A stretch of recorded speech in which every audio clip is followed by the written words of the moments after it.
Hi everyone! For today's featured ship, we're going to do three sister ships. They were identical in design, and they all were involved in the Second World War, and all of them did not survive.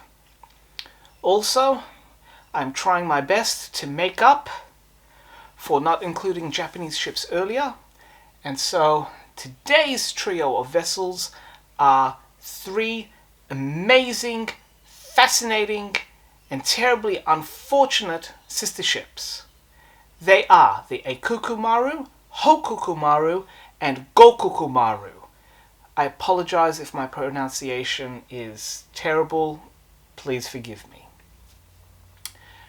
These three sister ships and the reconstructions that you see up here in the background, I have tried to source clear images. I've tried to colorize them so that they resemble what it was like in the Second World War. Some of these images are of each ship. However, in this talk, because I'm talking about all three of them, please consider these reconstructions as representative of all three ships until we get to the reconstructions about their specific fates. These three ships entered service around 1940, just as tensions were heating up and war would soon break out. These ships were exquisite in terms of their layout and external aesthetic. Beautiful raked bows, a terraced raked forward superstructure with streamlining involved. They were sharp, smart-looking ships. What's also interesting is that their names were very patriotic, an indication of perhaps future naval use. So allow me to quote to you what the names mean, and I am using this book as my reference. This is the definitive Bible from the Japanese perspective of merchant ships lost in the Second World War by Hisashi Noma. And in the entry about the Hokoku Maru, he explains the patriotic nature of these three ships. So, the Hokoku Maru, Hokoku means to serve the nation, Aikoku means to love the nation, and Gokoku means to defend the nation. And these three ships would ultimately play their part in defending the nation. From their merchant colours, with the outbreak of the Second World War, they were immediately converted into armed merchant cruisers, which is unique for the Japanese because the Japanese naval mentality was all about the grand epic battle, and auxiliary raiding seemed to be almost as a afterthought. But they tried it, and they particularly tried it when they paired the Aikoku Maru and the Hokoku Maru together. And this is where we come to the 11th of November 1942. Hokoku Maru, Aikoku Maru are paired up and are on a raiding cruise. They've already sunk a few ships and they come across two very juicy targets. This is off the Coco Islands. You have the Dutch shell tanker Ondina, and it is being escorted by the little Bathurst-class corvette HMIS Bengal, manned by an Indian crew. Now, you would think that in this situation you would have a repeat of the saga of the Sanda Metro, or the last stand of HMS Jervis Bay or Rawalpindi. But no, what you are about to experience is an engagement that is unique. The two Japanese ships, Aikoku Maru and Hokoku Maru, engaged the tanker and the corvette. I mean, after all, these two ships were outgunned. But both the Dutch crew on the Ondina with their little 4-inch gun and the Indian crew on the Bengal with their 4-inch gun and machine guns all stood the ground and returned fire. The oil tanker was hit repeatedly, and as much as 2 torpedoes also slammed into it from the Aikoku Maru, and the ship was ablaze, but it continued to fire back. Likewise, the Bengal did not leave its charge, continuously firing back to defend, to the point where it almost ran out of ammunition. And in the case of the Bengal, it was holed by near misses and shrapnel, but it was never directly hit. Poor Ondina got struck. Now, it is believed that a 4-inch shell from the Ondina did strike the Hokoku Maru and blew off some of the ammunition that was stored on board. And this fire led to a second, much larger explosion that ripped the ship apart. Aikoku Maru and its crew were taken aback, seeing their sister ship having disappeared in a cloud of flame and debris. As this had happened, the crew of the Bengal, having found that they had no more ammunition to fight back with, charged away. The crew of the Ondina abandoned ship, and the captain of the Ondina very shortly passed away from his injuries. The sister of the Hokoku Maru, the Aikoku Maru, went to pick up survivors from Hokoku, and along the way decided to machine gun the lifeboats of the Ondina. And then after it had finished picking up the survivors from its sister ship, it also decided enough was enough and went off. The crew of the Ondina saw that their tanker wasn't sinking yet, and very much like the saga of the Santa Metro, decided, we're going to go back, we're going to reboard our ship. Which they did. They put out the fires, repaired the damage as much as they could, and took their ship back to port. And thus, these two vessels, one merchant oil tanker and one corvette, were able to stand up against two relatively heavily armed merchant cruisers. The Japanese Navy decided, well, enough was enough, we're not going to do armed merchant raiding anymore, and so they converted Aikoku Maru and Gokoku Maru into transports, troop transports and supply ships, arguably a role that they were more suited for doing. If there are any divers watching this, then chances are you are familiar with the Aikoku Maru.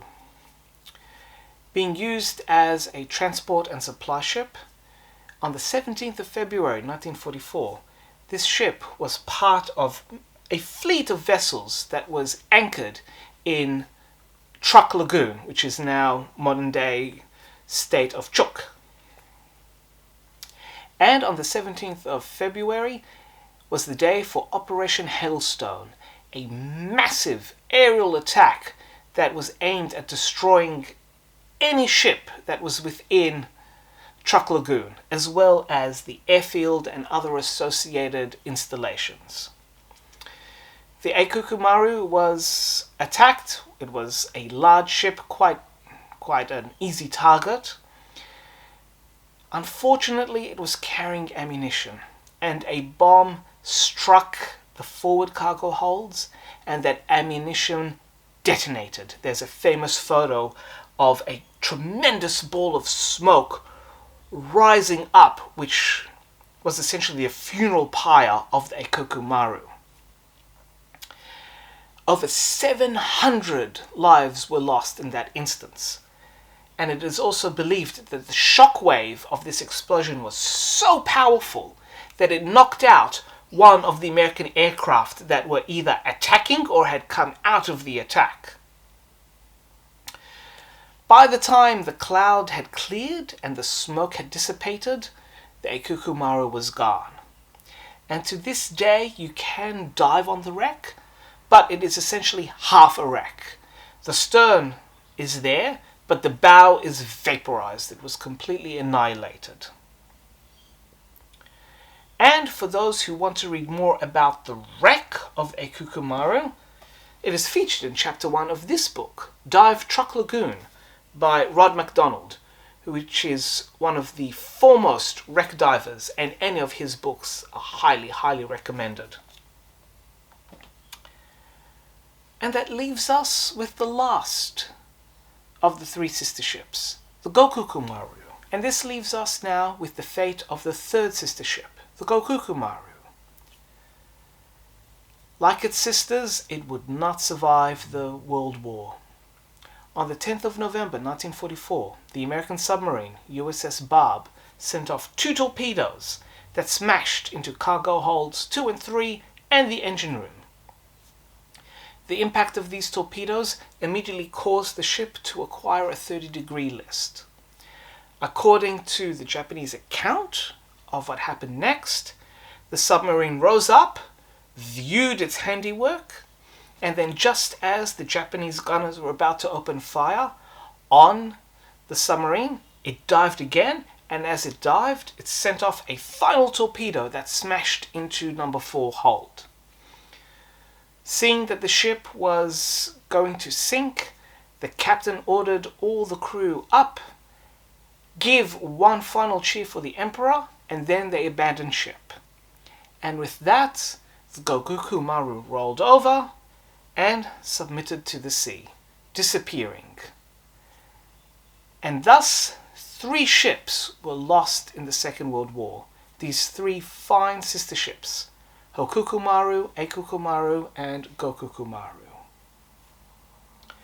Information about Japanese ships is so hard to come across, and even harder from a Japanese perspective. But for those who are interested in learning more about Japanese ships, and more specifically on the Japanese perspective of what they experienced during World War II, then hunt this book down by Hisashi Noma, Japanese Merchant Ships at War.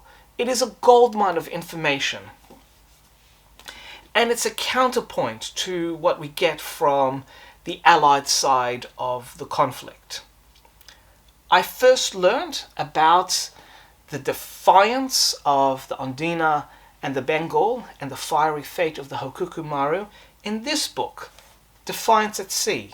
This was gifted to me by my dad many decades ago as a birthday present. And I distinctly remember reading the story of the Hokoku Maru, and it has lingered in my brain ever since.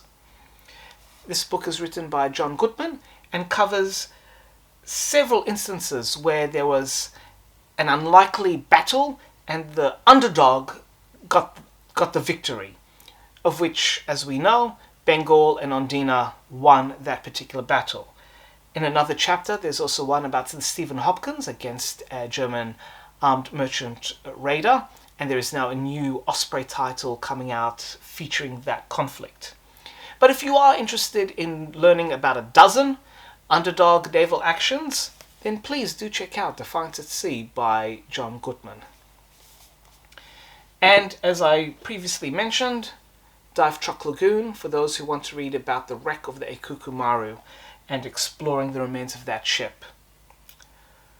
More Japanese ships are on the way. Down the track, they won't be every week. There's so many other ships I want to try and introduce you to, but expect more in the future. I hope you are enjoying these. Please let me know if there are any other ships you'd like me to feature down below. It is my hope that these videos are short, interesting introductions that will hopefully inspire you to learn more and discover other ships and other stories that aren't as well covered across, the media, the documentaries, and elsewhere. So, thank you so much, and please let me know your thoughts below.